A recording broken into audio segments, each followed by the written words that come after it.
সকালে 100 বার, বিকালে 100 বার সুবহানাল্লাহ আলহামদুলিল্লাহ লা ইলাহা ইল্লাল্লাহ আল্লাহ, কত সওয়াব।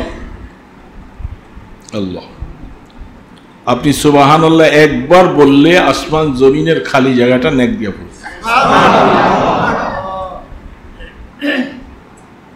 আল্লাহ, কত সওয়াব। আল্লাহ পাক যে বলছেন, এটা কি আপনাদের বিশ্বাস হয়? এতদিন একই এতগুলি নেক যে পাওয়া যাবে, এটা কি বিশ্বাস হয়? বলতেছেন এত সওয়াব, এত সওয়াব। যাদের কাছে এরকম সওয়াব থাকবে, এই মানুষগুলি তো জাহান্নামে যাওয়ার কথা না। এত আমল যার কাছে থাকবে, আল্লাহ পাক তো মায়া করেও মাফ করে দিবেন। কেউ এতগুলি আমল নিয়ে আসছে। এই জন্য আসলে আমাদের অনেক সময় অবসর চলে যায়, কোনো কাজ নাই, বসে আছি, কামরায় বসে আছি, রুমে বসে আছি, দোকানে বসে আছি, না কাস্টমার আছে না আমার অন্য কোনো কাজ আছে, শুধু বসে আছি। বসে বসে কি করি? সারাদিন কেবল মোবাইল একটা নিয়ে নিয়ে বসে। নৌকায় বসে আছে, এই পারে ওই পারে যাবে, এই সময়টুকু মোবাইল থেকে অপশন নাই, ঠিক না? এই সময়টুকুর মধ্যে মোবাইল, এটা যে কি এক নেশা। বুড়া ছেলে মেয়ে সবাই এটা না দেখলেই মনে হয় সেদিন যেন তার ঘুম আসে না, ভাত হজম হয় না, কোনো শান্তি যেন সে পায় না। এটা এত নেশা। এটার মধ্যে যে নেশাটা আমরা লাগাইলাম, এর 10 ভাগের 1 ভাগ নেশা যদি আমি আমার আমলে লাগাইতাম, আমি আখিরাতে ধনী হয়ে যেতাম। টেবিলে বসে আছেন, সোফায় বসে আছেন, চেয়ারে বসে আছেন, কোনো কাজ নাই, দোকানে বসে আছেন, সুবহানাল্লাহি ওয়া বিহামদিহি সুবহানাল্লাহি ওয়া বিহামদিহি সুবহানাল্লাহ 100 বার আমলটা করলে, বুখারী শরীফে হাদিসটা আসছে, কিতাবুল জিহাদে আল্লাহ রাসূল বলছেন তার সওয়াব কত। ওই জান্নাতটা তাকে দেওয়া হবে, যেই জান্নাতের মধ্যে একটা গাছ হবে, তার ছায়াটা 100 বছর কোন তেজস্বী ঘোড়া যদি দৌড়ায় শেষ করতে পারবে না। ইমাম বুখারী আলাইহিস সালাম হাদিসটা বয়ান করেছেন। শুধু এতটুকু, সুবহানাল্লাহি ওয়া বিহামদিহি সুবহানাল্লাহি ওয়া বিহামদিহি, এগুলো কি আমরা পারি না? সব পারি, শুধু কেবল একটাই পারি না, সময়টা কাজে লাগাইতে পারি। সময়টা কাজে লাগে, এটা খেয়াল করতে পারলে ইনশাআল্লাহ আপনার সময় নষ্ট হবে না। একজন মানুষ আসবে, বসে আছি তার জন্য অপেক্ষা আছে, বসে আছি, আমার মুখটা তো অপশন, আমি মনে মনে পড়তে থাকলাম। এটা বহুত বড় একটা নেয়ামত। এই দৌলত আল্লাহ যাকে দিয়েছেন তার সময় অনেক কাজে লাগে। গাড়িতে উঠছেন, নৌকায় উঠছেন, জাহাজে যাইতেছেন, যে কোনো জায়গায় যাচ্ছেন, কিন্তু আপনার জবানটা আল্লাহ পাকের তাসবিহ থেকে যেন খালি না হয়। আপনি দেখবেন যে আপনার মনের মধ্যে আমলের একটা স্বাদ আসবে। আর যখন এই অভ্যাস হয়ে যাবে, এই জন্যই অনেক সময় বলা হয় বুজুর্গানে দিন, তাসবিহ একটা জিনিস আছে, এটার নাম হইল মুজাক্কির।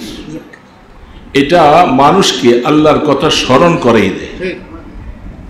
এই জন্য একটা তাসবিহ, এটা কোনো রিয়ার ব্যাপার নয়, লৌকিকতার ব্যাপার নয়। আমি তাসবিহ হাতে রেখে আমি আল্লাহকে ডাকলাম, এটা হাতে থাকলে মনে হয়ে যায়, হঠাৎ করে আপনাকে মনে হয় আরে আমার সময়টা তো নষ্ট হইতেছে, আমি এই সময় আল্লাহ আল্লাহ আল্লাহ বলে থাকি। হ্যাঁ, এটাকে মুজাক্কির বলা হয়। তাসবিহ রাখেন, অভ্যাস আছে? কারা কারা রাখছেন দেখি? মাশাআল্লাহ। যারা রাখেন নাই তারাও চেষ্টা করবেন। পকেটের মধ্যে কত কিছুই তো রাখেন, এটা তাসবিহ রাখেন সবসময়। অভ্যাস করেন, চেষ্টা করেন। তা তাসবিহ আপনার পকেটে থাকলে এটাকে আসেন, বসে আছেন, আল্লাহ আল্লাহ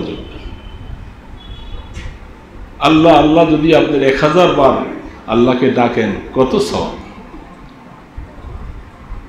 মুসলমানরাই তো আল্লাহকে ডাকবে বাবা। আপনাদের এই পারেও তো বেশি আছে, আমরা ওই পারে অনেক সময় দেখি সকালে দুপুরে মহিলাকেও দেখি পুরুষকেও দেখি, হিন্দু মহিলা পুরুষ দেখেন ওই এরকম একটা ব্যাগ বানাইয়া একটা হাতের মধ্যে এটা বাইন্দা এটা জপতেছে, দেখছেন আপনারা কেউ? কি জপে?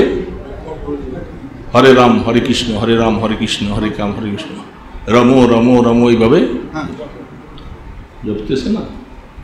তার দেমাগে এটা ঢুকছে, এটা জপলে সে অনেক কিছু পাবে, এটা ঢুকছে না মাথায়?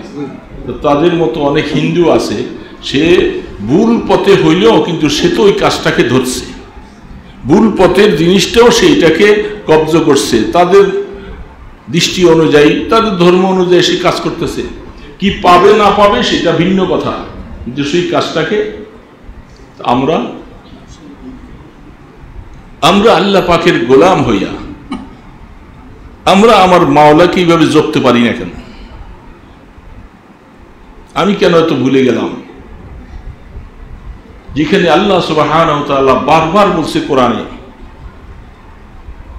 যে তুমি বেশি বেশি করে আমার জিকির করো, বেশি বেশি করে আমাকে জিকির করো, আমাকে ডাকো, লা ইলাহা ইল্লাল্লাহ, লা ইলাহা ইল্লাল্লাহ, লা ইলাহা ইল্লাল্লাহ। এটা আপনাকে জপতে কাউরে জিজ্ঞেস করা লাগবে না, শুধুমাত্র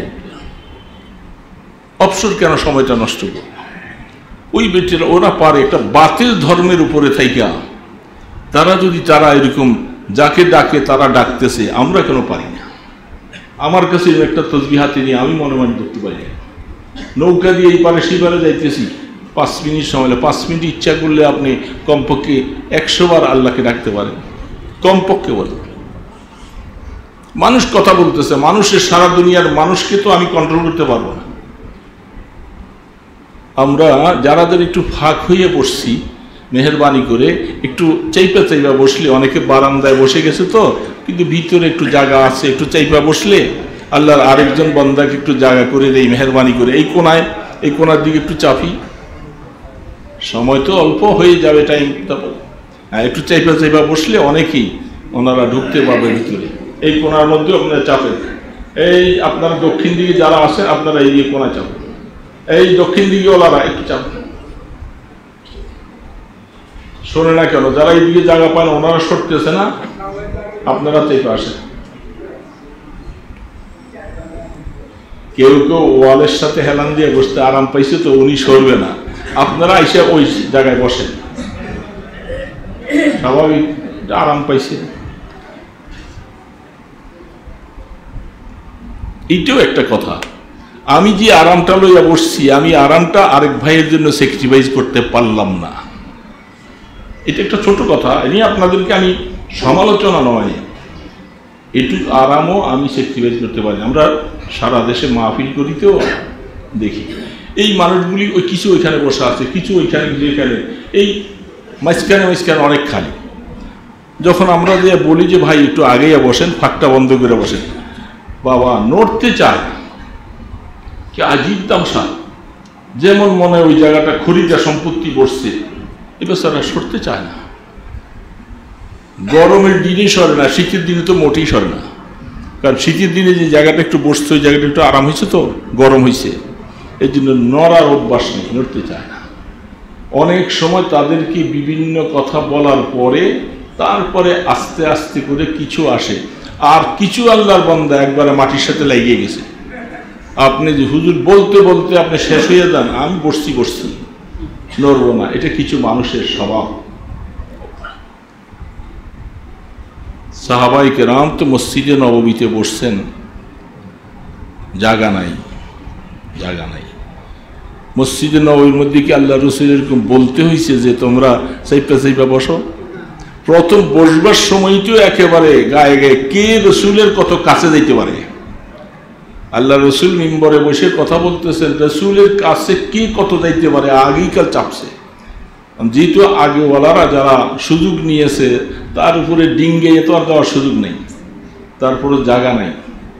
আল্লাহ রসুল বলছেন তোমরা যতটুকু পারো একটু জায়গা, তোমার ভাইয়ের জন্য একটু জায়গা খালি করো। জায়গা নাই, হাদিসে বর্ণনা, জায়গা নাই। তারপরে যেহেতু রসুল বলছেন এইটার মধ্যে একটু নাড়াচাড়া দিছে। রসুল দেখলেন যে তারা আমার কথাটা মাইয়া একটু নাইরা উঠছে, 1 ইঞ্চিও বাড়ে নাই। রসুল বলছেন তোমরা জায়গা দাও, যদি তোমরা আরেক ভাইকে জায়গা দাও আল্লাহ তোমার জন্য জান্নাতে জায়গা করে দিবে। কি কঠিন কথা।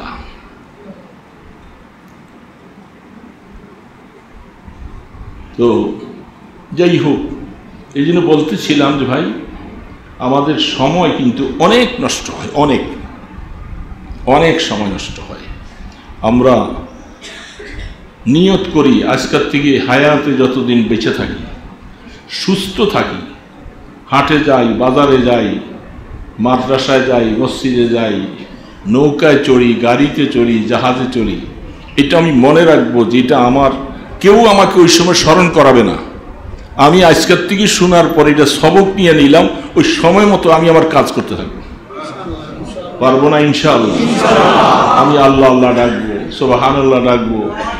আমার আল্লাহ এত খুশি হবেন যে আমার গোলাম আমাকে ভুলে নাই। সে জাহাজে চলছে, উড়োজাহাজে যাইতেছে, বসে যাই এখন সে আমাকে ভুলে নাই।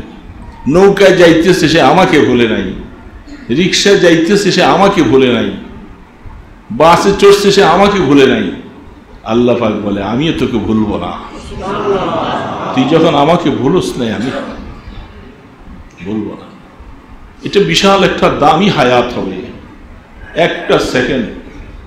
আমি আপনাদেরকে বলতেছি ইনশাআল্লাহ চেষ্টা করতেছি বাকি হায়াত যেন আল্লাহ পাক এর উপরে আমাদের সবাইকে উঠবার তৌফিক দান করেন। আল্লাহ আল্লাহ ডাকবো, সুবহানাল্লাহ বলবো, দুরূদ শরীফ পড়বো। আরে বাবা সময় তো এটা এমন চলে যাচ্ছে, অমন চলে যাচ্ছে। এই জন্য মসজিদে যারা আগে আসি, নফল নামাজের জন্য বসে আসি, একামত হবে, কোনো কাজ নেই। মসজিদে এমনি বসে থাকলে সব, তারপরেও আমি একটু অতিরিক্ত কিছু কাজ করি, আস্তাগফিরুল্লাহ পড়ি, দুরূদ শরীফ পড়ি। আজকে শুক্রবার, দুরূদ শরীফ বেশি বেশি করে পড়তে বলছেন আল্লাহ রাসূল। বাবা আমি দুরূদ শরীফ আজকে কতবার পড়ছি। আল্লাহ রাসূল বলছেন শুক্রবার তোমাদের আমলগুলি আমার কাছে পাঠানো হয়, ওরিসতু আলাইয়া, তোমরা এই দিন দুরূদ বেশি বেশি করে পড়ো, বেশি বেশি করে দুরূদ পড়ো। আমরা তো বেখেয়া, কোনো কাজে আসি অসুবিধা নাই, বাজার করতে গেছি কোনো কাজ, আমার মুখ তো কাজে নাই, মুখ এটা অপশন। সাল্লাল্লাহু আলাইহি ওয়াসাল্লাম, সাল্লাল্লাহু আলাইহি ওয়াসাল্লাম, সাল্লাল্লাহু আলাইহি ওয়াসাল্লাম, এটা কাউকে শুনাইয়া বলা লাগবে না, মনে মনে মনে মনে বলতে বেশি সওয়াব। নামাজের সময় দেখছি আপনাদের এইখানে হুজুর যখন সূরা ফাতিহা শেষ করছে, আমরা অনেকেই আমিনটা একটু জোরে জোরে বলছি। সারা মসজিদে একটু আমিনটা জোরে হয়েছে, একেবারে জোরে না, হালকা জোরে হয়েছে। তো আমাদের এই সমাজের মধ্যে কিছু ভাইয়েরা আছে তারা আমিন জোরে বলে, আমিন আস্তে বলার মধ্যে সওয়াব বেশি, আস্তে বললে সওয়াব বেশি। ওনারা ওনাদের কি তরিকা পাইছে সেটা ওনাদের তরিকা নিয়ে ওনারা থাকুক, আমাদের ওটা নিয়ে তো মাথা ঘামাবার দরকার নেই। এটা পারবো না, চেষ্টা করেও পারা যাবে না। কিন্তু যারা আমরা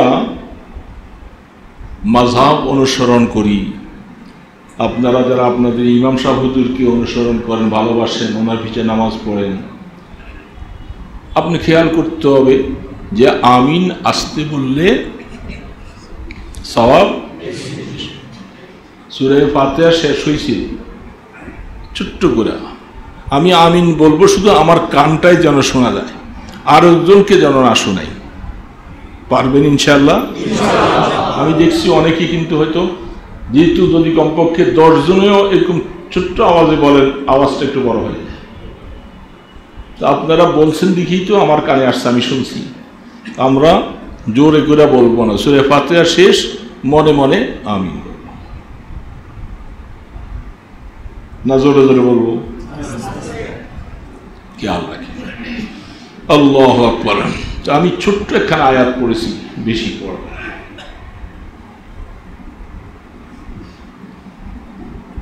দুনিয়াটা পরীক্ষার কেন্দ্র, আল্লাহ পাক বলছেন বিভিন্ন জায়গায়, পরীক্ষা কেন্দ্র, যে আল্লাহ তোমাদের পরীক্ষা নিবে। কি নিবে আমাদের? একটা জিনিস মনে রাখি, আমরা যখন এয়ারপোর্টে দিয়ে আমরা যে কোনো দেশে ইমিগ্রেশন পার হইয়া ওমরায় হোক, হজে হোক, যে কোনো দেশে সফর করতে যাই, আমাদেরকে আমাদের এয়ারপোর্টটা যাওয়ার ভিতরে ঢুকতে হইলে ইমিগ্রেশন পার হইতে হয় কিনা? যারা যারা কোনোদিন বিদেশে সফর করেন নাই তারা অনেকে বুঝবেন না। সেইখানে প্রত্যেকটা মানুষের তাকে তার জুতাটা, হাতের ঘড়ি, পকেটের চাবি, যা যা কিছু আছে, একটা ব্যাগ, কোনো বেল্ট, যারা প্যান্ট পরে কোমরের বেল্ট সহ সব কিছু একটা বক্সের মধ্যে দিয়া ওই যেখানে মেশিনটা চলতেছে ইমিগ্রেশন পার হবে সেইখানে এগুলি দিতে হয় কি না? যারা হজে গেছেন তারা তো অবশ্যই বুঝছেন, যারা কোনো দেশের বাহিরে গেছি তারা বুঝছেন, যারা যাই নেই তারা শুনে শুনে নেন। বুঝতেছেন তো কথাটা? আমি একটা কথা বলবো, এই জন্য আপনাদেরকে উদাহরণ পেশ করতেছি। তো ইমিগ্রেশন পার হলে আগে জুতা দেওয়া লাগতো না, এখন জুতাটা সহ খুইলা দিতে হয়, কারণ জুতার ভিতরে অনেক কিছু থাকে, ব্যাগ ট্যাগ যা আছে, একটা ব্লেড, চাবি, কোনো কয়েন, পয়সা, অর্থাৎ যেগুলি নিষিদ্ধ এগুলি কিছুই এইভাবে নেওয়া যাবে না, আপনার সাথে থাকতে মেশিনের মধ্যে বেজে উঠবে। আমি কিছুদিন আগে যে ওমরা যাইতেছিলাম, তো আমার হাঁটুর ব্যথার জন্য ডাক্তার আমাকে একটা অ্যাংলোট পরাইছে, এটা দামি অনেক কিছু, তো খেয়াল নাই, মদিনা শরীফ থেকে যখন উঠতেছিলাম বিমানে সব কিছু দিয়ে দিলাম, তারপরে দিয়ে ঢুকলে কেন মেশিন বাজে, আমাকে বলতেছে কি আছে তোমার সাথে? আমি তো কিছু পাই, ওইটার তো তোমার খেয়ালে নেই, তো পায়ের ভিতরে লাগানো। পরে তাড়াতাড়ি হঠাৎ করে খেয়াল হয়েছে, আরে ওইটা তো রয়েছে ভিতরে। পরে বলে যেটা খোলো, এটাও খুললাম, সব খুলে তারপরে দিয়া যাওয়ার পরে এবার আমার ঢুকার অনুমতি পাইছি। এতক্ষণ পর্যন্ত নিষেধ যা কিছু আছে এটা কিছু একটাও আমার সাথে নিতে পারি না, পার হয়েছি। এটা বুঝছেন তো ইমিগ্রেশনটা যে কি অবস্থা? দুনিয়ার একটা ইমিগ্রেশন পার হতে এত চেক করে, এত চেক করে। যখন আমি কবরের ইমিগ্রেশনটার মধ্যে ঢুকবো বাবা দোস্ত, ওই সময় চেক করবে যে তোমার মাথায় টুপি ছিল কিনা, গায়ে জামা ছিল কিনা, তোমার এই মুখে দাড়ি ছিল কিনা, তুমি কি নামাজ পড়ছিলা কিনা, তুমি কি রোজা রাখছিলা কিনা, তুমি হজ আদায় করছিলা কিনা। এই পরীক্ষা ইমিগ্রেশনের মধ্যে একটা একটা করে এইভাবে পরীক্ষা হবে আমলনামা, তুমি এগুলি করছিলা কিনা। এই যখন এগুলি সব পরীক্ষার মতো হাদিসের মধ্যে আছেন, জীবনের সমস্ত আমল নামাটা গলার মধ্যে হাড়ের মতো ঝুলে যাবে। ইকরা কিতাবাক কাফা বিনাফসিকাল ইয়াওমা আলাইকা হাসিবা। এই আমল নামাটা গলার মধ্যে ঝুলে দিবে। তুমি পড়ো, তুমি কি করছো না করছো, কি নিয়ে আসছো, নিষেধওয়ালা জিনিসগুলি নিয়ে আসছো না আমার আদেশ সূচক জিনিসগুলি নিয়ে আসছো, এটা পড়ে পড়ে দেখো। সব পড়ার পরে আমি আমার কথাগুলি সব যথেষ্ট আমার জন্য, বলে আর কেউ সাক্ষী রাখবে না, তুমি তো যথেষ্ট। তখন আমি দুনিয়ার থেকে যাওয়ার সময় আমার কাছে নামাজ আছে কিনা এটা আমার দেখার বিষয়, আমার মধ্যে রোজা আছে কিনা দেখার বিষয়, মদিনাওয়ালার সুন্নত আমার কাছে আছে কিনা দেখার বিষয়। মদিনাওয়ালা আমাকে যা বলে গেছিলেন দুনিয়াতে হায়াতে, আমরা তো ছিলাম না, হাদিস শরীফে তার বর্ণনাগুলি সব লিপিবদ্ধ আছে, আছে না নাই? হাদিসগুলি সহজে আসে নাই, বহু বাছাই করে করে করে করে বহু উস্তাদের খোঁজ খবর নিতে নিতে নিতে নিতে আস্তে আস্তে এক একটা হাদিস সংগ্রহ করছে। উনি কার থেকে শুনছে, তিনি কার থেকে শুনছে, তিনি কার থেকে শুনছে, তিনি কার থেকে শুনছে, এইভাবে করে হাদিস শুনতে শুনতে আল্লাহ রসুল থেকে কে শুনছে, এইভাবে হাদিসগুলি সব সংগ্রহ করা হয়েছে। এখন সেই হাদিসের মধ্যে সমস্ত কথা আল্লাহ রসুল বলছেন যে তুমি খাওয়ার সময় দস্তর বিছিয়ে খাইবা, পায়খানা যাইবার সময় তুমি ডান পা দিয়া যাইবা না বাম পা দিয়া যাইবা, মসজিদে ঢুকবার সময় ডান পা দিয়া যাইবা, বাইর হইবার সময় বাম পা দিয়া বাইরে যাবে, পায়খানার থেকে বাইর হইবার সময় ডান পা দিয়া যাবে। যে তুমি জামাটা গায়ে দিবার সময় তোমার ডান আস্তিনটা জামার মধ্যে আগে ঢুকাইবা, হ্যাঁ, খুলবার সময় বাম আস্তিনটা খোলো, পায়জামাটা পরবার সময় তুমি ডান পাটা দিলা কিনা না বাম পাটা দিছ। তোমার জীবনের সমস্ত কথাগুলি অবদু বিল মায়ামিনি, নবী আলাইহিস সালাতু ওয়াস সালাম বলছেন যে হে আমার উম্মত, তোমার সমস্ত ভালো কাজগুলি তুমি ডান থেকে করো। যত ভালো কাজ আছে কোন এগুলিতে হাদিসের অংশ না, এটা যদি প্রয়োজনই না হবে তাই এগুলি হাদিসের মধ্যে লেখা, হাদিসের পৃষ্ঠাটা নষ্ট করার কি দরকার ছিল?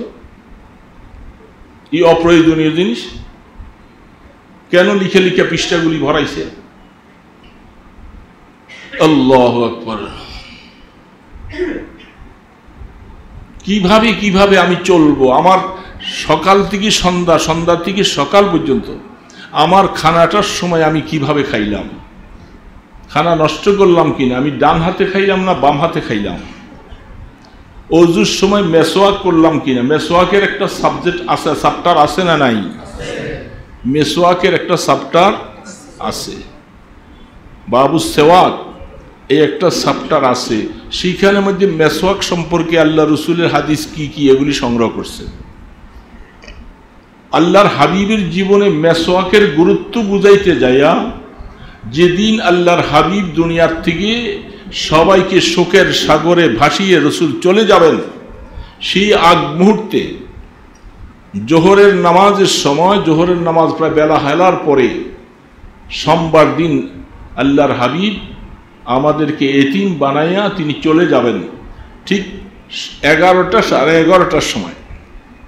তাহলে ইন্তেকালের মাত্র 1 ঘন্টা বাকি। এই সময় আম্মাজান আয়েশা সিদ্দিকা রাদিয়াল্লাহু তাআলা আনহার ঘরে ওনার ভাই আব্দুর রহমান তিনিও ঢুকছেন। আল্লাহ রসুল কথা বলতে পারেন না, কথা বলার শক্তি নেই, জীবনের শেষ মুহূর্ত। ওই সময় আম্মাজান আয়েশা সিদ্দিকা রাদিয়াল্লাহু তাআলা আনহার বুকের উপরে রসুল এইভাবে মাথা দিয়ে এইভাবে আছে, কথা বলার শক্তি নেই, শুধু একটু হালকা ইশারা করে আব্দুর রহমান ইবনে আবি বকর রাদিয়াল্লাহু তাআলা আনহুর হাতে একটা ছোট্ট খেজুরের ডালা ছিল। কেন উনি সাথে নিয়ে গেছেন এটা আল্লাহ পাক ছাড়া কেউ জানে না, উনি এটা হাতে করে নিয়ে গেছেন। রাহমতি দু আলম এই অসুস্থতা অবস্থায় খেজুরের ডালাটার দিকে ইশারা করতেছেন, মুখে বলতে পারেন না, খেজুরের ডালটা।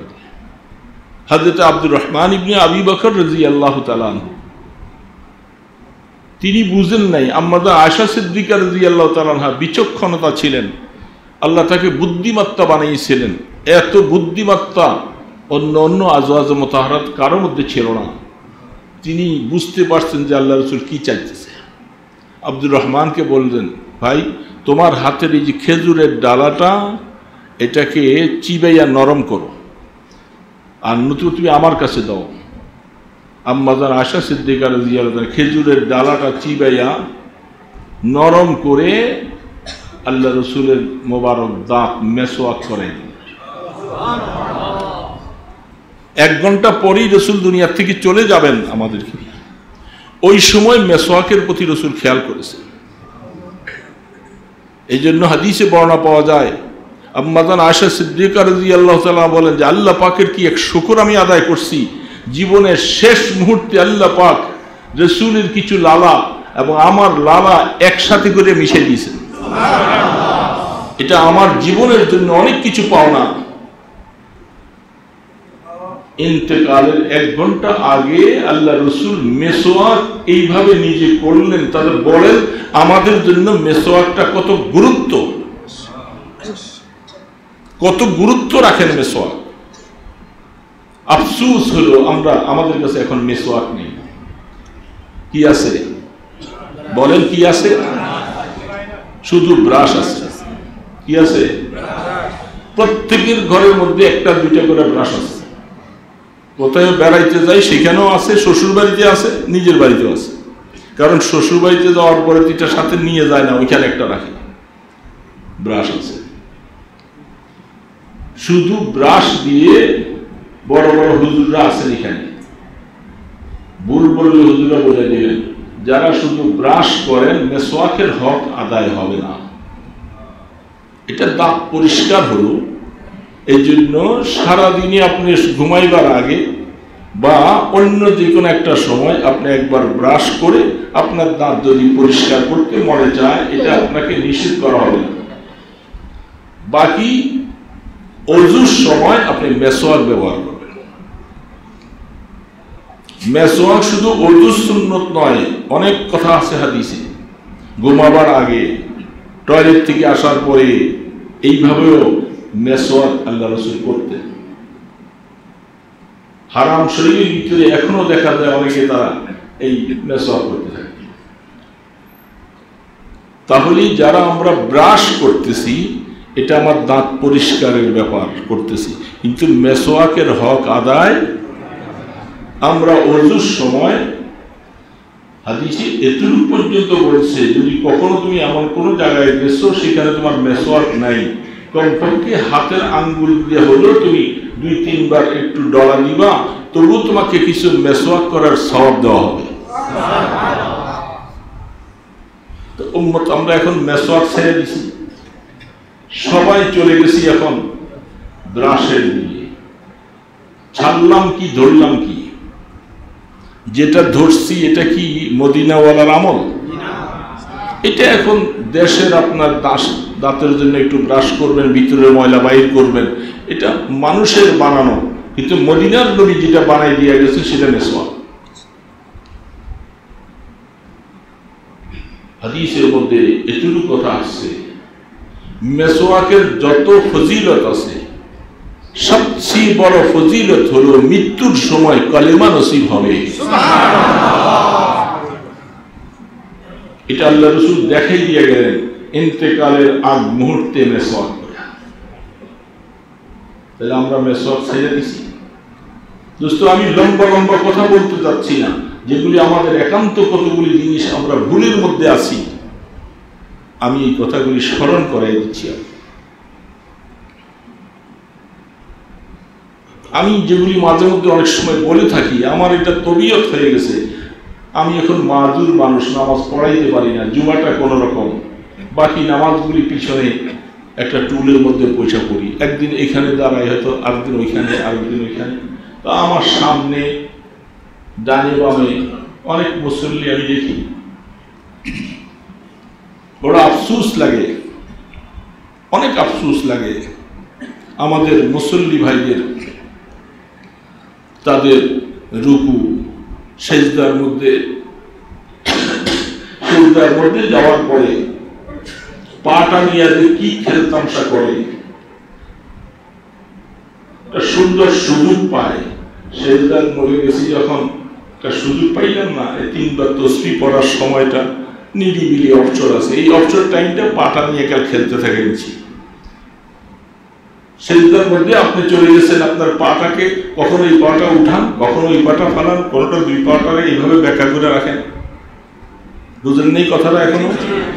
আপনি সেজদায় যাওয়ার পরে আপনার পাটা পিছনের দিকে থাকে না, তখন পিছনে যে থাকে সে দেখে কি দেখে না?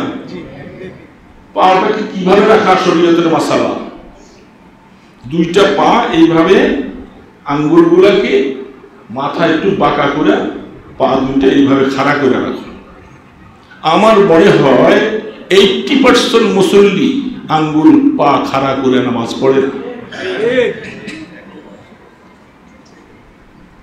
পা গুলাকে বেঁকা করে নাচাইতে থাকে, একটা আরেকটার উপরে দেয়, একটা আরেকটার উপরে দেয়, নাচায়। একজনকে আমি 3 বার বলছি, 3 দিন বলার পরেও এখনো ওই দূরে নামাজ পড়ে। আমি দূরের থেকে নজর করে দেখি, এখনো পা ওই সেজদায় গেলে একটার উপরে একটা ঢুকে দেয়।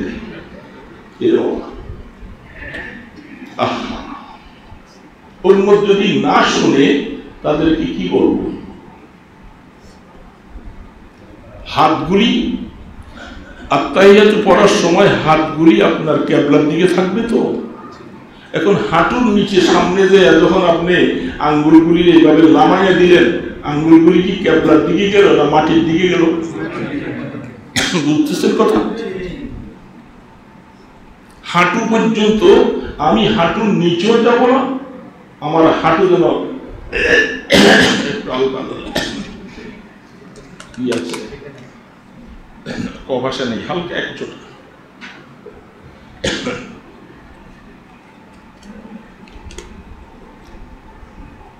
হাফিজ জুজুর রহমতুল্লাহ আলাইহি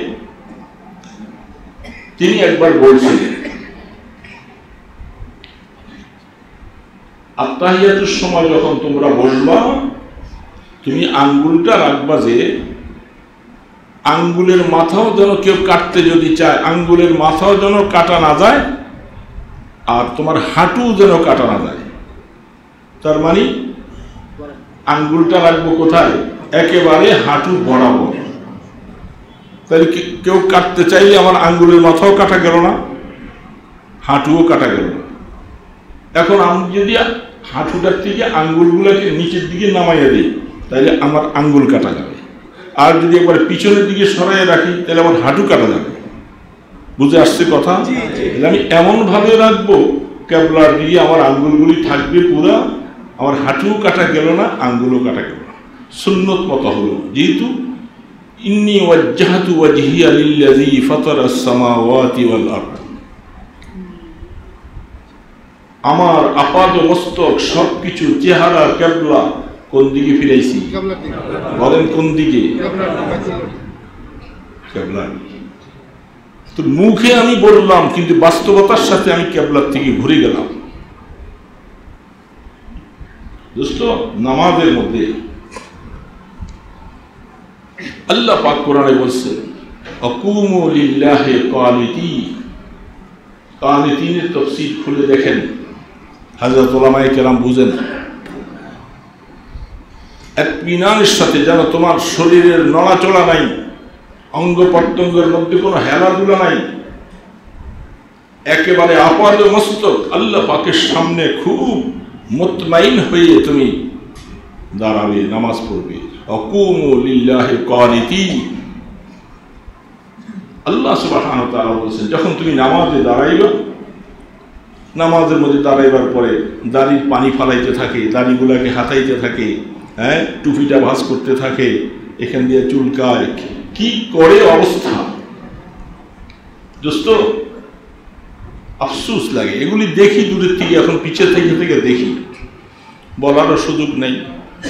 আমার ভাইয়েরা, বন্ধুরা কি নামাজ পড়ে? নামাজটা কি একটা খেল তামসা? জি, নামাজটা সমস্ত ইবাদতের আহাম ইবাদত। আর আমার নামাজটা আমি কিভাবে করতেছি? আমি তার অবস্থায় একজন দেখি দাঁড়ায় ঘোড়ার মতো, কতক্ষণ এক পায়ে ভর করে, এই পাটা আলগি রাখে, আবার ওই পায়ে ভর করে, এটা আলগি রাখে। আমি কয়েকদিন খুঁজতেছি, ওনাকে পাইতেছি না। আমি থাকি পিছিয়ে, উনি থাকে সামনে, চলে যায়।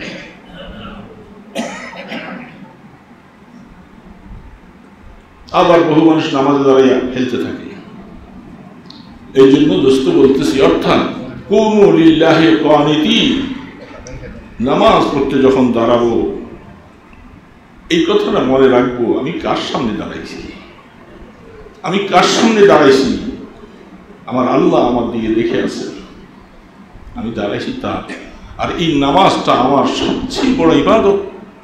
আমি নামাজের মাধ্যমে আমি আমার আল্লাহকে সন্তুষ্ট করব, রাজি করব।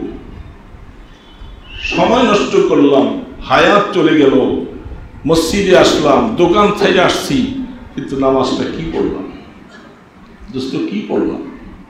এই জন্য খুব ইতমিনানের সাথে নামাজ পড়ব, মনোযোগ সহকারে পড়ব, রুকু সেজদাগুলি সুন্দর মতো করব। ওটের মতো রুকু করতেছে, কারণ একজন জুব্বা পড়নেওয়ালা, জানি না, সম্ভবত কোনো আলেম না, আলেম ছাড়াও তো অনেক জুব্বা পড়েন আছে, আছে না নাই? আমি বলবো না, বললে তোমার এটা সমালোচনা হয়ে যাবে। উনি রুকু করতেছে ওটের মতো, মাথাটা এমনি উঁচা হয়ে যাচ্ছে, মাথা উঁচা হয়ে যাবে, এই সামান্য একটু ঝুঁকছে। এটা রুকুর সুন্নত আদায় হবে না। রুকু আপনাকে এতটুকু নিচে চাইতে হবে, আপনার মাথাটা প্রায় হাঁটুর কাছাকাছি চলে যাবে। এইভাবে হাতটা পুরো সোজা রাখবেন, আপনার কোমর আর পিঠ মাথাটা সমান থাকবে, নিচের দিকে ডাববেও না, উপরে উঠবেও না, সমান থাকবে। ইজা ওয়াজা আল কাসা লা ইয়াতাহাররাক, যদি কোনো একটা পাত্র, আপনার পানির পাত্র পিঠের মধ্যে যদি বসাই দেওয়া হয়, এটা নড়াচড়া করবে না। এইভাবে রুকু করতে হবে। রাহমাতুল দো আলম বলছিল যে তুমি নামাজটা আমি এইভাবে পড়ি ওইভাবে পড়ো, সাল্লু কামা রাআইতুম। দোস্ত, নামাজটা বানাইলাম না, নামাজকে নামাজের মতো বানাই নাই। আমি কি নিয়ে যাবো কবরে? নামাজ বানাই নাই। নামাজ সুন্দর হয় নাই বিধায় আমার গুনাহ ছাড়তে পারি না। যে আমার নামাজটা যদি নামাজের মতো বানাইতে পারতাম, আল্লাহ পাকের খাসিয়ত, আল্লাহর ভয় আমার দিলের মধ্যে আসতো, সেই লোকটা গুনার কাজ করতে পারে না। এখন আমার দ্বারা গুনাহ হয়ে যাচ্ছে কেন? আল্লাহ পরীক্ষা দিচ্ছেন। আল্লাহু আকবার। কোরআন শরীফে ঘটনা আছে, আমি যে আয়াতটা বলেছি, ফালাম্মা ফাসালাত তালুত বিল জুনুব,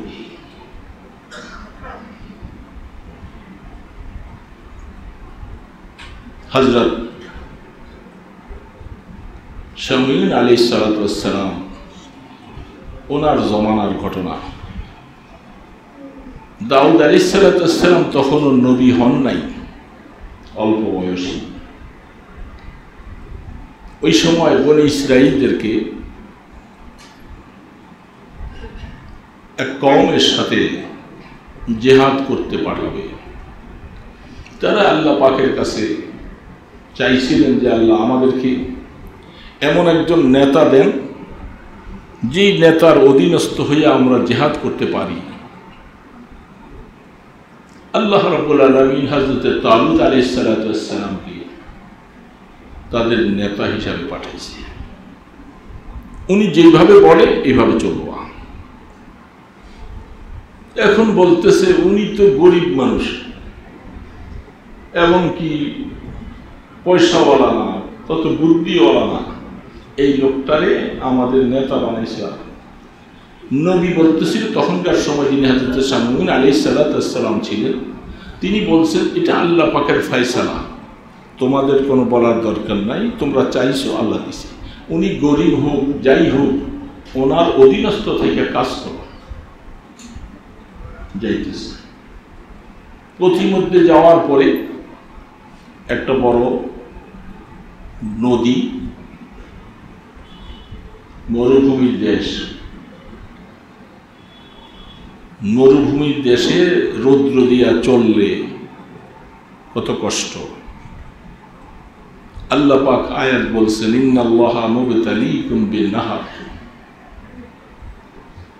তাদের যিনি জিম্মাদার ছিলেন তালুত আলাইহিস সালাতু ওয়াস সালাম, তিনি বলছেন আল্লাহ তোমাদেরকে এই নদীটা দিয়া একটা পরীক্ষা করবে।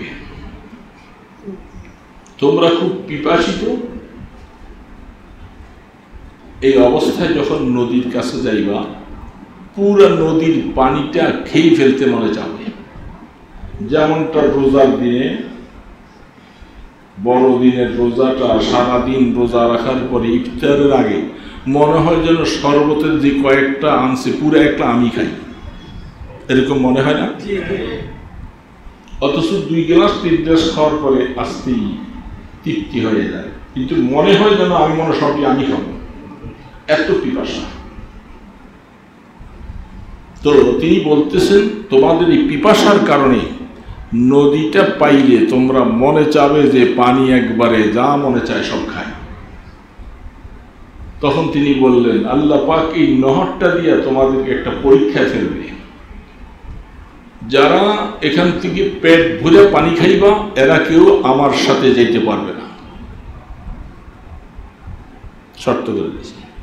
আর যারা সামান্য একটু খাইবা এক ঢোক, তারা আমার সাথে যাবা, তারা আমার অন্তর্ভুক্ত, আমার সৈন্য হইতে পারবা। ফামান শারিবা মিনহু ফালাইসা।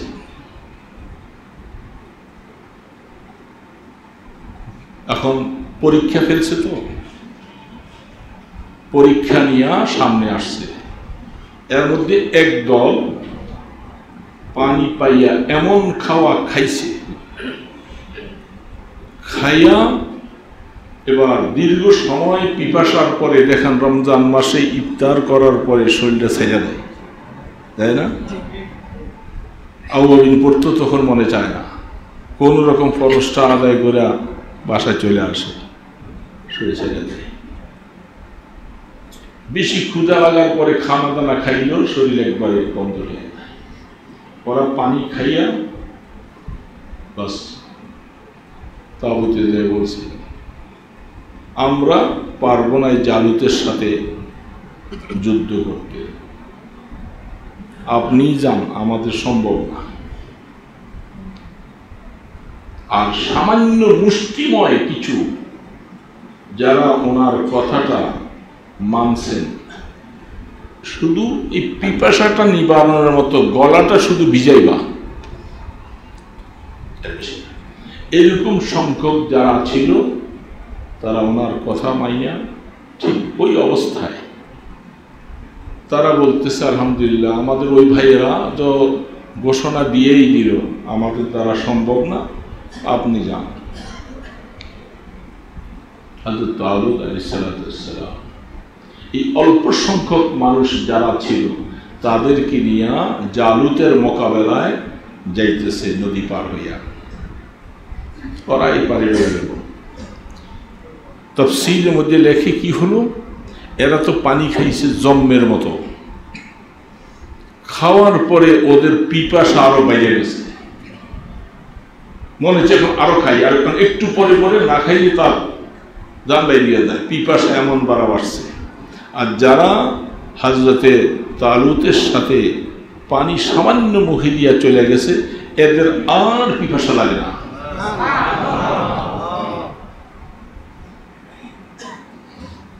তারা সেইখানে গেলেন। আল্লাহ সুবহানাহু ওয়া তাআলা সেইখানে যাওয়ার পরে জালুত বড় শক্তিশালী ছিল, তার সাথে মোকাবেলা করার মতো ডাকতেছে, যেমন কাফেররা ডাকতেছিলেন হালমিন মুবারিদিন হালমিন মুবারিদিন, বারবার ডাকতেছিল কে আসো আমার সাথে লড়বা, আমার সাথে লড়বা। বিভিন্ন রকমের যুদ্ধের মধ্যে, বদরের যুদ্ধে এইভাবে যখন চলছিল, কে লড়বা আমার সাথে, সাহাবায়ে কেরাম যারা শক্তিশালী বলতেছে, হযরত ওমর রাদিয়াল্লাহু তাআলা বলতেছে যাও আমি আসছি তোমার সামনে লড়ার। এক একটা আসে, একটা বাড়ির সাথে বাস জাহান্নামে চলে যায়। তো ঠিক জালুত এত শক্তিশালী, সে ডাকতেছে সবাইকে আসো, কেউ যাইতে পারতেছে না, সাহস পায় না তার সাথে, এত শক্তিশালী, এত দেহ, এত অস্ত্রওয়ালা। তারা তো তাদের নবীর কথা অনুযায়ী গেছেন, পানিও খায় নাই গেছে, কিন্তু এর অবস্থা দেখে সাহস পাচ্ছে না। তার তরবারি, তখনকার সময় তো সামনাসামনি যুদ্ধ তরবারি দিয়া। হযরত দাউদ আলাইহিস সালাম তখন বয়সে ছোট ছিল, তিনি বয়সে ছোট থেকে তিনি বলতেছে আমাকে একটু অনুমতি দেন, এত বড় বড় যারা আছে এরা কেউ সাহস করে না, তুমি ছোট মানুষ কি চাও, বলে একটু অনুমতি দেন। ঠিক আছে দিলাম। তাফসীরের মধ্যে লিখে হাদিসে বয়ান আসছে, তিনি একটা পাথরের টুকরা শুধু হাতে নিয়েছেন। এই পাথরের টুকরাটা নিয়ে যখন জালুতের মধ্যে এইভাবে আঘাত দিছে, ওর মাথার মধ্যে পইরা ঠাস করে মাথা ফাইটা পড়ে গেছে। সবাই অবাক হয়ে গেল, বড়রা কেউ পারল না, এই বালক মানুষ ছোট। আল্লাহ পাকের মনোমানসা, এই তিনি কিছুদিন পরে আবার নবী হবেন। হযরত দাউদ আলাইহিস সালাম নবী হয়েছে না পরে, তো সেই দুশ্মনকে খতম করে দিলেন। তো আমার এই কথাটা বলার উদ্দেশ্য, আল্লাহ পাক কি করলেন, একটা পরীক্ষা নিছেন কি দেন নাই? আল্লাহু আকবার। পরীক্ষায় একদল মানুষ উত্তীর্ণ হয়েছে আর বেশি সংখ্যক মানুষ উত্তীর্ণ হয় নাই। আমাদের সামনে আল্লাহ কতগুলি পরীক্ষা রাখছে। মনে কষ্ট নেবেন না, আমি কিছু কথা বলবো, মনে কষ্ট নেবেন না। আমরা যে এই যে আমাদের যে পোশাকটা, আমরা যে প্যান্ট শার্ট পরতেছি, একটু বলবেন তো এই পোশাকটা কি নবীজির পোশাক? আমাদের রাসূলের পোশাক এরকম ছিল? এখন আপনারা বলবেন, হুজুর আপনারা যে পোশাক পরে রাসূলের ওই সাদৃশ্য মেসাল পোশাক পরে আপনারা এই পোশাক পরে কি কাজকর্ম করা যায়, এগুলি করে কি আমরা ব্যবসা বাণিজ্য করতে পারবো, এই করবো সেই করবো, এই কথা অনেক সময় আপনারা বলবেন। পাকিস্তানের মানুষগুলার পোশাক দেখছেন কিনা একটু? পাকিস্তানের মানুষের পোশাক দেখছেন? এদের পোশাকটা ঢিলাঢালা, সালোয়ার আর কাবলি। সালোয়ার আর কাবলিটা ম্যাক্সিমাম সব মানুষের। তারা কি তাদের দেশে মেইল ফ্যাক্টরি ইন্ডাস্ট্রিতে কাজ করে কি করে না? কেমনে পারে?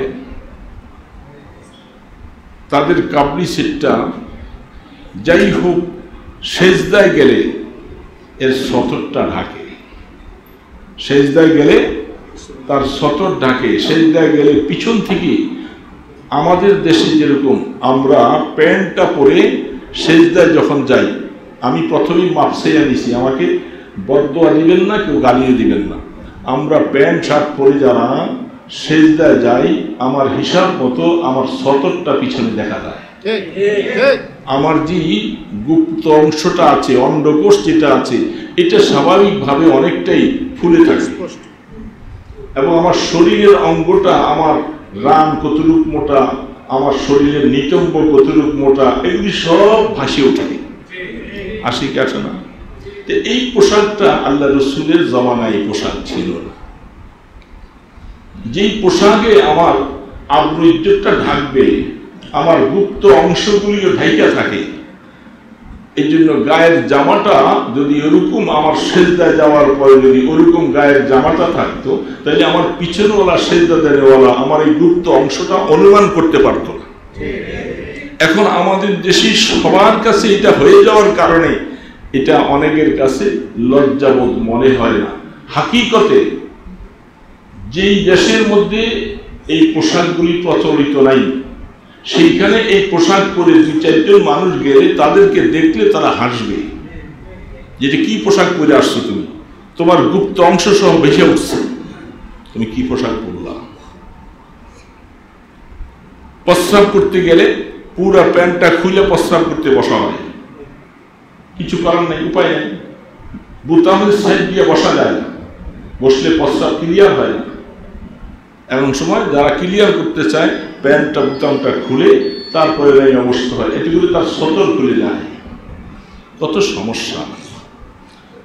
কাবলিগুলি যারা পড়ে, এগুলি সুন্দর খুলেই তার প্রস্রাব করা যায়, সহজ লুঙ্গির মতো ব্যবহার, খুব ঢিলা ঢালা। অনেকগুলি আপনারা আমার কথা বারবার বলছে, আমি মাপ চেয়ে নিতেছি, আমার ভাইদেরকে অনেকদেরকে দেখি এত চিপা চুপা এই প্যান্টটা পরার কারণে সেজদায় যাওয়ার পরে পায়খানার রাস্তায় তার কাটা অংশটা ঢুকে যায়, সে দাঁড়াইয়েই বারবার করে টাইমে এটাকে হালকা করে, সেজদা দিয়ে উঠে এটাকে টানে, কারণ এটা পায়খানার রাস্তা চিপা ঢুকে গেছে, অশান্তি লাগে, শান্তি লাগে না। যদিও সে না বলে, আমরা পিছন থেকে অনুমান করতেছি, তাদের এই নাড়াচাড়া করার কারণে বুঝতেছি এটা অশান্তি। এটা শান্তির পোশাক না। পোশাকটা শান্তি। মুহাম্মদ রাসূলুল্লাহ সাল্লাল্লাহু আলাইহি সাল্লাম উম্মতকে এমন একটা পোশাক দিয়ে যায় নাই যে পোশাকটা অশান্তির পোশাক হবে। আল্লাহ রসুল আমাদেরকে এই পোশাক দেন নাই। রাহমাতুল আলম আমাদেরকে পোশাক দিয়েছেন।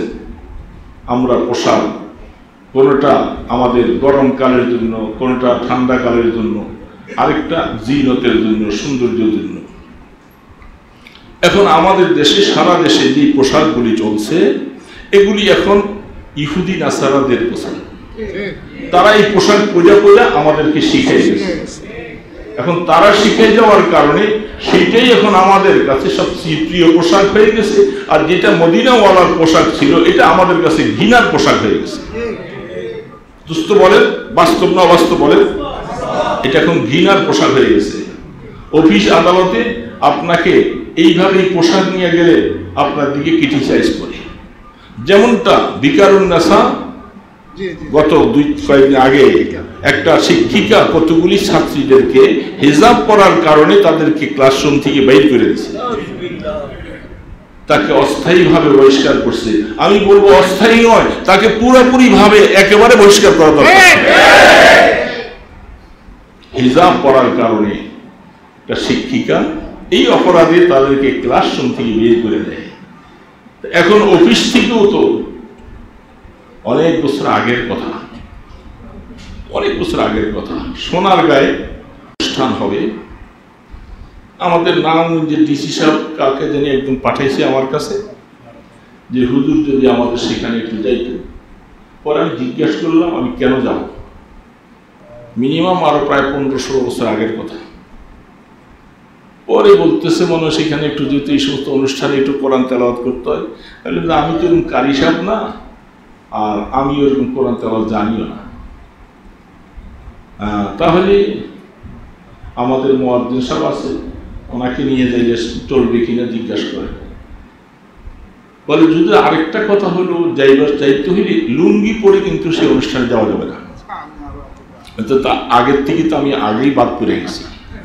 আল্লাহ আমাকে বাঁচিয়ে দিয়েছে, কারণ আমি জীবনে পায়জামা পরি, সারা জীবন লুঙ্গি পরে কাটাইছি। আর কিছু না হইলেও এটা আল্লাহ রসুলের একটা বাস্তবিক জাতি সুন্নত আমল হচ্ছে। রাহমাতুল আলম সারা জিন্দিগিতে কোনোদিন লুঙ্গি ছাড়া কিছু পরেন নাই। পায়জামা পরার জন্য অনুমতি দিয়েছেন কিন্তু রসুল পরেন নাই। এই অনুমতি দেওয়ার কারণে আমরা পড়তে পারতেছি। আমি আর যাই নাই। তো বোঝা গেল এই অনুষ্ঠানে লুঙ্গি পরে যাওয়ার অনুমতিও নাই, কিন্তু প্যান্ট পরে যান, শার্ট পরে যান অনুমতি আছে। আর গলার মধ্যে একটা টাই লাগিয়ে দেন, আরো অনুমতি বেশি হবে।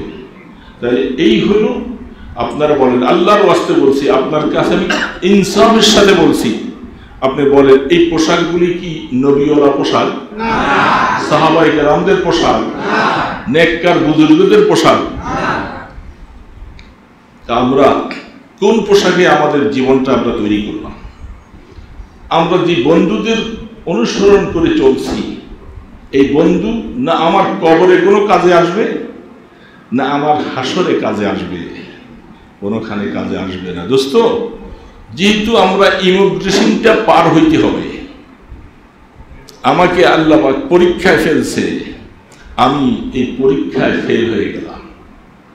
আমি পরীক্ষায় অ্যান্সার দিবার সময় নামাজ পড়তে বললে হয় নামাজটা অ্যান্সার দিব, বলে তুমি দাঁড়িয়ে রাখছো, অ্যান্সারটা দিয়ে পারলাম না, এখানে ক্রস চিহ্ন দিলাম। তোমার টুপি পরছো, বলে না এটা ক্রস চিহ্ন। হ্যাঁ, তোমার জুব্বাটা জামাটা সুন্নতি পড়াইছো, এটা ক্রস চিহ্ন। হ্যাঁ, রোজা রাখছো, এটা। এইভাবে যদি আমার পরীক্ষার কোশ্চেনে দেওয়া হয়, আমি ক্রস চিহ্ন দিতে হবে অধিকাংশ, কিছু কিছু জায়গার মধ্যে আমি এটাকে টিক চিহ্ন দিব। বলেন তো ইমিগ্রেশনটা কি আমি সুন্দরভাবে পার হইতে পারলাম?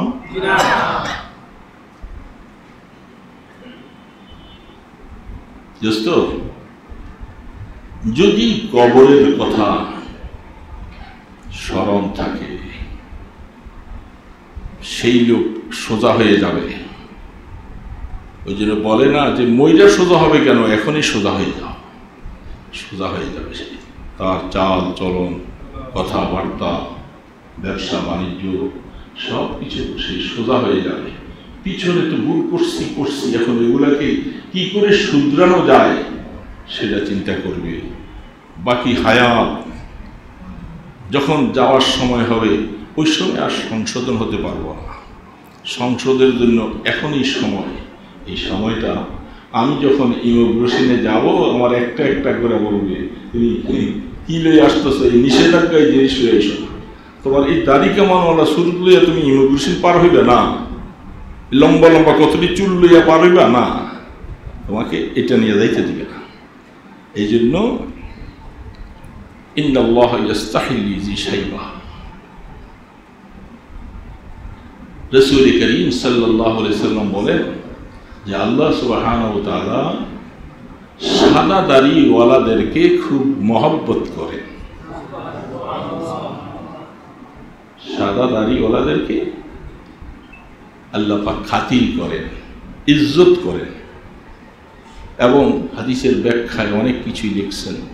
তার মানে এই লোকটা এই ইসলামের উপরে বুড়া হয়েছে, ঈমান রাখা অবস্থায় সে বুড়া হয়েছে। কতকাল থেকে সে ঈমান রাখছে, ঈমান আনছে, সে আল্লাহকে ডাকতেছে, ইবাদত বন্দি করতেছে। এই জন্য এই অবস্থায় সে বুড়া হয়ে গেছে। এই বুড়াকে দেখলে আল্লাহ পাক বলে খাতির করে, মানে কি আল্লাহ যখন একটু মায়া করবে ইমিগ্রেশন পার হওয়া সহজ হয়ে যাবে। দোস্ত, এই জন্য হায়াত কাটাইতে ফেলছি। বুড়ার ভাগ যারা যারা আছেন, জুয়ান তো আর হওয়া যাবে না। আর কি জুয়ান হওয়া যাবে? ইচ্ছা করলে জুয়ানি আর ফিরে যাবে, এমন কোনো ঔষধ তৈরি হয়নি। যদি হইতো, যারা বড় বড় লোক, এরা আপনার আগে আমার আগে ওষুধ কিনে এরা জুয়ান হয়ে থাকতো, জীবনও বুড়ো হইতো না। এই ওষুধ আবিষ্কার হয়েছে নাকি? দেখেন না, একটু দিয়ে একটা ওষুধ দাম করে আমরা হয়তো সব বেচ্চা সব এই ওষুধ একটা কিনতে পারলে যেন আর বুড়া না হল। হ্যাঁ, বুঝলাম বুড়া হইবেন না, দাড়ি সাদা করে রাখবেন। দেখুন না, অনেক মানুষ এখনকার কলপ লাগায়, কালো কলপ আছে না নাই? বুড়ো হইতে চায় না, একবারে কালো করো। একজনকে দেখতেছি অনেকদিন আগে, এর দাড়িগুলি এত কালো, চুল কালো, দাড়ি কালো। অনেকদিন পরে দেখতেছি এই অবস্থায়। পরে আমি বললাম যে তোমার চুল দাড়ি দিয়ে কালো, এগুলো সাদা হয় না। আসল কথা বলেন। পরে আমাকে একজন বলে, বুঝারে ভালো করে খেয়াল করে দেখেন তো এগুলো ভিতরে কি। সে তো খেজাব লাগায়, খেজাব লাগাইয়া চুল দাড়ি কালো করছে। যতই কালো করো মৌত ছাড়বে না। যখন সময় হবে থাকার কোনো সুযোগ নেই। 10 তলায় আর 5 তলা, আর কতদিন আর জুয়ান থাকবা? এই জন্য হায়াত চলে যাবে। দোস্ত, এই কথাগুলি মনে রাখি। আমি শুধু আবেগী কিছু বলছি না, আরো অন্য কথা আজকে বলতাম, বাসে দিকে যাইনি। চিন্তা করতেছি আমাদের আমল সংশোধন করার, আমরা যেন আল্লাহর সাথে একটু সম্পর্ক করে যাইতে পারি। আল্লাহ যেন আমাদেরকে একটু মায়া করেন, যে আমার গোলাম ওরা ভুল করছে, মাফ করে দেই, সে আমার কাছে মাফ চাইতেছে। এইভাবে যদি হায়াতটা বানাইতে পারি, একটা সেকেন্ড মিনিট সময় আমার যেন বেকার না। হাত্তা কি কিতাবের মধ্যে দেখা যায়, বহু বুজুর্গানে দিনের জীবনী পড়লে দেখা যায় বাথরুমের মধ্যে তো তাসবিহ তাহলিল পড়া নিষেধ। বুঝছেন কথাটা? বাথরুমের দোয়াটা বাহিরের থেকে পড়বেন, বাথরুমে ঢুইকা না। বাইরের সময় দোয়াটা বাহিরে। তো বাথরুমের ভিতরেই যে যারা আমাদের দেশের বাথরুম আর টয়লেট একসাথে না, বাথ আর টয়লেট তো একসাথে। এখন সেখানে আমাদের উজু করা লাগে। এখন তো উজু করতে যে আমি কলেমায়ে শাহাদাতটা পড়তে পারি না। ওযুর পরে কলেমায়ে শাহাদাত পড়া জানেন তো? পড়ছেন তো সবাই? না পড়লে পড়বেন। আশহাদু আল্লা ইলাহা ইল্লাল্লাহ ওয়া আশহাদু আন্না মুহাম্মাদান আবদুহু আল্লাহুম্মা জাআলনি বলে মিনাত তাওয়াবিন ওয়া জাআলনি মিনাল মুতাতাহহিরিন। এই এতটুকু আছে সাথে। তো এখন বাথরুমে যে এত দোয়া পড়া যায় না, বুজুর্গ আগে দিনে জীবনে দেখা যায়। এখন যেহেতু এটা নিষেধ, বাথরুমে বড় আওয়াজে পড়া যাবে না, তবে দিলে দিলে আল্লাহর স্মরণ রাখা চাই। বলে আমারও তো এই সময়টা যখন যাই, আমি দিলে দিলে আল্লাহর স্মরণ থাকে। তারা আল্লাহকে, অর্থাৎ জীবনের হায়াতের একটা সেকেন্ড সময়, হাফিজ হুজুর রহমতুল্লাহ আলাইহি যারা দেখছেন, ওনার কাছে যেয়ে বসলে কথা শুনতেছে, কিন্তু ওনার জিহ্বাটা সব সময় লড়তেছে, জিহ্বাটা সব সময় আল্লাহ আল্লাহ আল্লাহ করতেছে। বাবা, এটা আমলে অভ্যাস করলে, সবসময় চেষ্টা করতে করতে থাকলে দেখবেন যে জিহ্বা খালি থাকবে না, আল্লাহ আল্লাহ আল্লাহ করবে। ঠিক আছে, যেন আমরা খেয়াল রাখি। আমার কথাগুলি বুঝে আসছে? কষ্ট পাইছেন মনে অনেক? কষ্ট পাই বাবা, কথা তো বলতে হবে, না বললে কেউ না কেউ বলতে তো হবে। বললে যদি মনে করেন যে হুজুররা বলে কেন, কেউ না কেউ আমলও তো করতে পারে। আল্লাহ সুবহানাহু ওয়া তাআলা এই ভাঙাচোরা কয়েকটা কথা বললাম, আমি আমার জন্য দোয়া চাইতেছি, আপনাদের জন্য দোয়া চাইতেছি। আল্লাহ যেন আমাদের সকলকে এই ছোট ছোট কথাগুলি আমল করার তৌফিক দান। আমিন। আস্তাগফিরুল্লাহাল্লাযী লা ইলাহা ইল্লা হুয়াল হাইয়ুল কাইয়্যুম ওয়া আতুবু ইলাইহি। আস্তাগফিরুল্লাহাল্লাযী লা ইলাহা ইল্লা হুয়াল হাইয়ুল কাইয়্যুম ওয়া আতুবু ইলাইহি। আস্তাগফিরুল্লাহাল্লাযী লা ইলাহা ইল্লা হুয়াল হাইয়ুল কাইয়্যুম ওয়া আতুবু ইলাইহি। لا حول ولا قوة إلا بالله العلي العظيم. اللهم صل على محمد وعلى آله وأصحابه وبارك وسلم.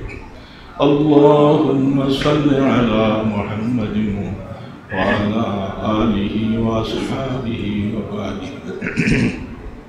সবাই দোয়া করেন। আমার ওই গলাটা সমস্যার কারণে কথা আটকে যায়, আসতে পারে না।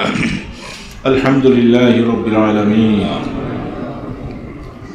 والصلاة والسلام على أشرف الأنبياء والمرسلين.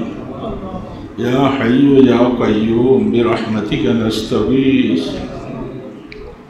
يا رحمن يا رحيم يا غفار يا ستار يا ذا القوة المتين يا أرحم الراحمين يا أرحم الراحمين. আল্লাহ, হায়াত তো শেষ হয়ে যেতেছে আল্লাহ, বার্ধক্য পুরোপুরি চলে আসছে আল্লাহ। এই জীবনে কত গুনাহ করেছি বাবা, পিছনের জীবনের দিকে তাকাইলে দেখি গুনাহ ছাড়া কিছু নাই বাবা। আল্লাহ, এখন তো কবরের চিন্তা ঢুকছে বাবা, কবরের দেশে যাওয়ার সময় চলে আসছে, কখন যেন ডাক দিবা জানি না বাবা। খালি হাতে রওনা দিয়েছি বাবা, মাওলা আমাদেরকে মওতের সময় ভুলে যাইও না মাওলা, মাওলা ভুলে যাইও না মাওলা। আমাদের জবানে কলেমাটা জারি করে দিও আল্লাহ, নতুবা শয়তান ধোঁকা দিবে আমাদেরকে। মওতের সময় জবানে কলেমা পড়াইয়া দিও, আমাদেরকে গোলাম বানাইয়া নিও মাওলা। আল্লাহ, কবরে নিয়ে আমাদেরকে মাইও না মাওলা, মাওলা কবরে নিয়ে পিটাইও না মাওলা। দুনিয়ার মধ্যে কেউ কাউকে মারলে ধরে না আসে মানুষ, কবরে নিয়ে মারলে আমাদের চিৎকার করে কলিজা ফেটে যাবে। কেউ আমাদের মওতের কথা, আমাদের চিৎকারের কথা শুনবে না মাওলা। ও মাওলা, আমাদেরকে মাইও না, ও মাওলা মাইও না।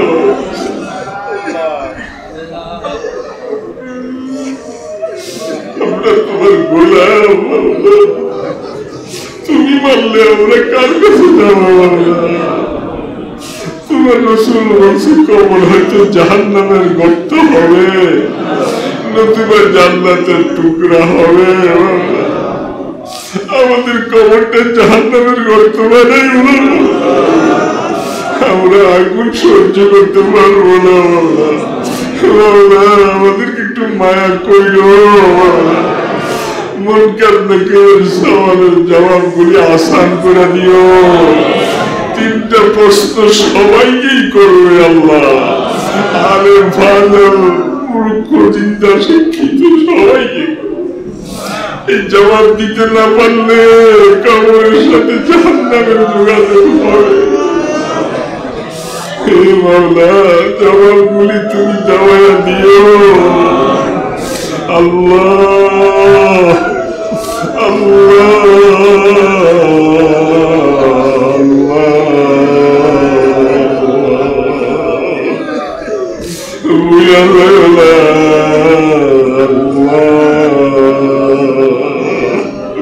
কি হবে? কবরে কে খবর নিবে গো আল্লাহ? কবর রহমতের কবর বানাইও,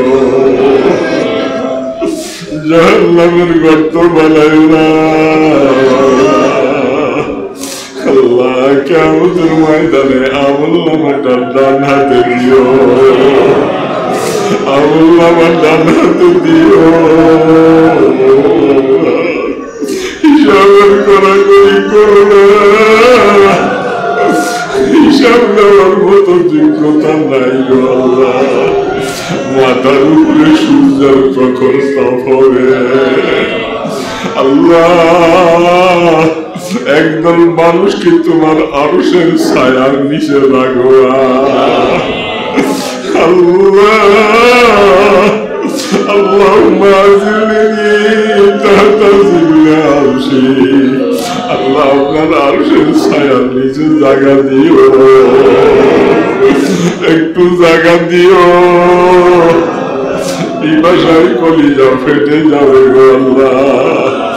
রহমতে দো আলমের কাছে হাউজে কাউসার থাকবে, এক গেলাস নসিব করে দিও। সেদিন আর কারো কাছে পানি থাকবে না, বন্ধুর কাছে পানি থাকবে গো আল্লাহ। এ মাওলা, রাসূলের উম্মত বানাইয়া নিও গো আল্লাহ। কিয়ামতের ময়দানে দূর করাই দিও না, দূরে সরাই দিও না। রাসূলের সাথে পর্দা দিয়া দাঁড়া দিয়া দিও না। এক গ্লাস পানি পান করাইয়া দিও গো আল্লাহ। আল্লাহ মাফ করে দিও, এ রহমান আল্লাহ। রাসূল সুপারিশ করলে এই সুপারিশ আর কোনদিন বৃথা যাবে না। আমাদের জন্য রাসূলের শাফাআত নসিব করে দিও। দুনিয়ার হায়াতে রাসূলকে ভালোবাসার তৌফিক দাও আল্লাহ। সুন্নাত দিয়া নিজকে রঙাবার তৌফিক দাও।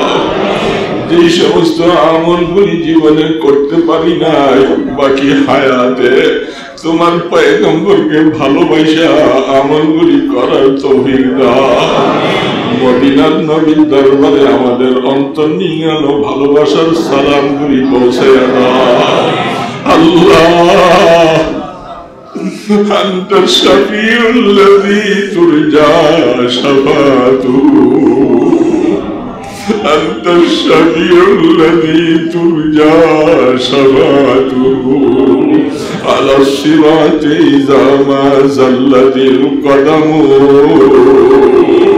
على الصراط إذا ما زلت القدم.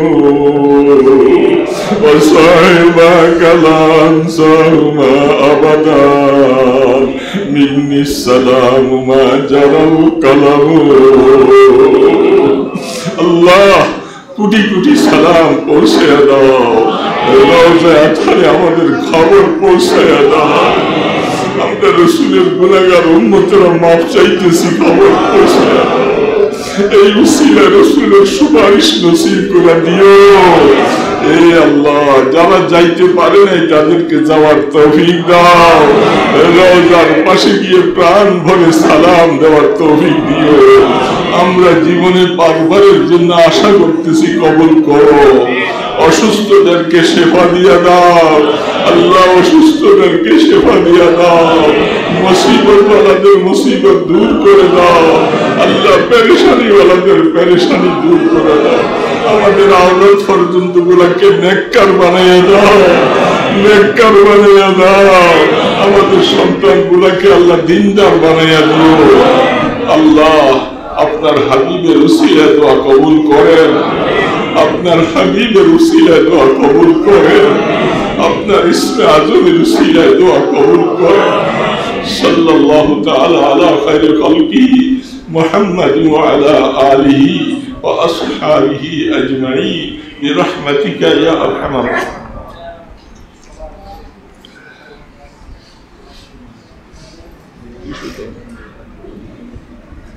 ومن يضلله فلا هادي له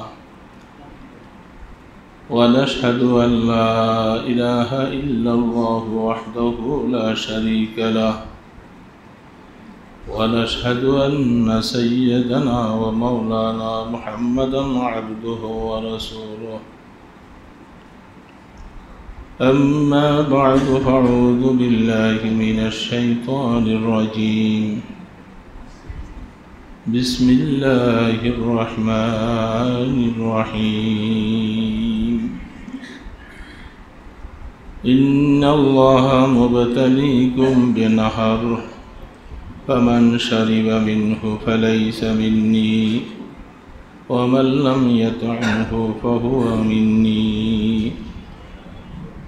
صدق الله المولانا العظيم وصدق رسوله النبي الكريم، ونحن على ذلك من الشاهدين والشاكرين، والحمد لله رب العالمين. সবাই দুরূদ শরীফ পড়ি। আল্লাহুম্মা সাল্লি আলা মুহাম্মাদ ওয়া আলা আলি মুহাম্মাদ কামা সাল্লাইতা আলা ইব্রাহিম ওয়া আলা আলি ইব্রাহিম ইন্নাকা হামিদুম মাজিদ। اللهم بارك على محمد وعلى آل محمد كما باركت على إبراهيم وعلى آل إبراهيم إنك حميد مجيد. حضرات علماء کرام، মুরব্বিয়ান এযম, দিনদার মুসলমান ভাইরা, রব্বুল আলমিনের দরবারে শুকর আদায় করছি। আল্লাহ রব্বুল আলমিন আমাদেরকে মাগরিবের নামাজ জামাতের সাথে আল্লাহ পাকের ঘরে আদায় করার তৌফিক দিয়েছেন, আলহামদুলিল্লাহ। এটা শুধু আজকার জন্যই নয়, প্রত্যেকটা নেক আমল করার পরে আল্লাহ শুকর আদায় করি যে আল্লাহ আমার দ্বারাই নেক আমলটুকু করাইছেন। 5 ওয়াক্ত নামাজ, কিছু ভালো কাজ, দ্বীনের কাজ, এই কাজগুলি আল্লাহ পাক যখন আমার দ্বারা করাবেন আমি আল্লাহর শুকর আদায় করব যে আল্লাহ অনেক মানুষকে তুমি সুযোগ দাও নাই, আমাকে তৌফিক দিয়েছ, আমি এই জন্য তোমার শুকর আদায় করছি। যেহেতু যখনই শুকর আদায় করব আল্লাহ পাক আমাকে আরও নামাজ পড়ার তৌফিক দিবেন, আরও তেলাওয়াত করার তৌফিক দিবেন, আরও তাসবিহ পড়ার তৌফিক দিবেন। এটাই শুকর আদায় করার মানে যে নিয়ামত আল্লাহ বাড়িয়ে দিবেন। মাগরিবের নামাজ পড়তে পারলাম। আমাদের মতো বহু মানুষ দোকানপাটে আছে যারা মাগরিবের নামাজটা পড়তে পারে নাই। অনেকের পড়ার ইচ্ছেই নাই, আর অনেকে ইচ্ছা থাকার পরেও ব্যস্ততায় জড়িয়ে গেছে, নামাজটুকু পড়ার সুযোগ হয়নি। আল্লাহ রাব্বুল আলামিন যাকে ভালোবাসেন তাকে আল্লাহ পাক ব্যবহার করেন। এটা হাদিস শরীফের ভাষা। যে আমি যাকে ভালোবাসি আমি তাকে ব্যবহার করি। ব্যবহার করার মানে আপনি যখন কাহাকেও ব্যবহার করলেন, তাকে কিছু কাজ দিবেন, তার সাথে একটু পরামর্শ করবেন, খাওয়ার সময় তাকে ডাকবেন, তার মানে আপনি তাকে ব্যবহার করলেন। আর আল্লাহ পাক ব্যবহার করার মানে আল্লাহ বান্দাকে নেক আমল করার তৌফিক দিবেন, এটি আল্লাহ পাক ব্যবহার করবেন। অনেক সময় আমাদের অযথা সময় চলে যায়, যেই সময়টা আমি ইচ্ছা করলে কিছু কাজ করতে পারি। যদি সময়কে দামি বানাবার মতো যদি মনে খেয়াল থাকে যে আমার হায়াতের একটা সেকেন্ড সময় যেন অযথা না যায়, যেটার মধ্যে কোনো ফায়দা নাই, সময়টা আমার নষ্ট হয়ে গেল। আমার হায়াতের একটা মিনিট সময়, এটা আমার হায়াতের অংশ, এবারের হায়াতের অংশ না, এটা যদি আমার অযথা চলে গেল, না দুনিয়ার কোনো কাজে লাগলো না আখেরাতের কোনো কাজে লাগলো, তাহলে তো আমার এই সময়টা বেকার, বেকার না? এই জন্য অনেক অনেক সময়ের মধ্যে আপনি রিক্সায় বসে আছেন, যাচ্ছেন কোথায়, কোনো কাজ, আপনার কোনো কাজ নেই, কাজ করে কে? কে কাজ করে? রিক্সাওয়ালা কাজ করতেছে, সে আপনাকে গন্তব্যস্থানে পৌঁছে দিতেছে, আর আপনি রিক্সায় বসে আছেন। এখন আপনার কি কাজ? হয়তো সামান্য কখনো একটু কোনো ফিকির থাকে যে আমার এই ফিকিরটা মাথায় আসে, আমি এই কাজে যাইতেছি। এছাড়া বাকি আপনি ইচ্ছা করলে ওই সময়টার মধ্যে আপনি আল্লাহ আল্লাহ বলতে পারেন, সুবহানাল্লাহ বলতে পারেন, তাহলে এই সময়টা আপনার কাজে লাগলো না, আখেরাতের কাজে। কি বলেন? বলতে পারি না এরকম? এটা কাউকে শোনাবার দরকার নাই, কেউ বুঝারও দরকার নাই, আমি দিলে দিলে কাজটুকু করতে থাকবো। আমার মাওলা তো দেখতেছেন যে আমি আমার সময়টা এখন অন্য কোনো কাজ নাই, আমি ইচ্ছা করলে একটু দুরূদ শরীফ পড়তে পারি, সুবহানাল্লাহ ওয়া বিহামদিহি পড়তে পারি, আমি আমার এই সময়টা কাজে লাগাই দিই। আখেরাতের জন্য এটা জমা হবে, অনেক ছোট ছোট কাজ, এটা আখেরাতে অনেক বড় হয়ে যাবে। এই যে আজান দেওয়ার পরে আমরা অনেকে মসজিদে এসে বসছি, বিভিন্ন হাদিসে আপনারা শোনেন একামত এবং আজানের মাঝখানে দোয়া কবুল হয়। এখন যেহেতু আমরা হয়তো দোয়া করতেও সেই মন মানসিকতা নাই, আমরা বসে আছি, একামত হবে, দাঁড়িয়ে যাব। আপনি এই সময়টার মধ্যে সুবহানাল্লাহ আলহামদুলিল্লাহ লা ইলাহা ইল্লাল্লাহু আল্লাহু আকবার এই তাসবিহটা পড়তে পারেন।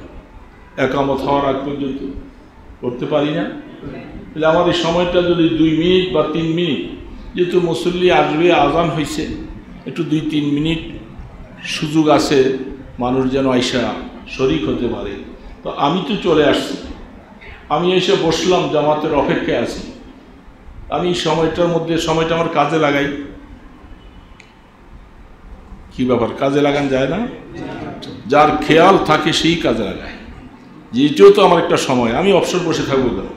মনে মনে মনে মনে সুবহানাল্লাহ আলহামদুলিল্লাহ লা ইলাহা ইল্লাল্লাহ আল্লাহু আকবার সুবহানাল্লাহ আলহামদুলিল্লাহ, এটা মনে মনে পড়ি। সকালে 100 বার একটু হালকা আদা কেটে দিলে, আমার আজকে কয়েকদিন ধরে খুব ঠান্ডা, অল্প এক টুকরা এক টুকরা এক টুকরা এক টুকরা,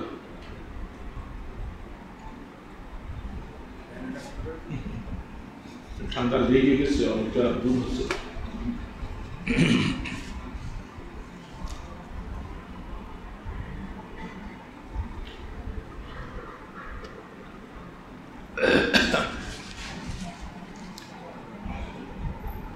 এমনিও তো এই তাসবিহটা যারা আমলকে করার মতো মন মানসিকতা আছে,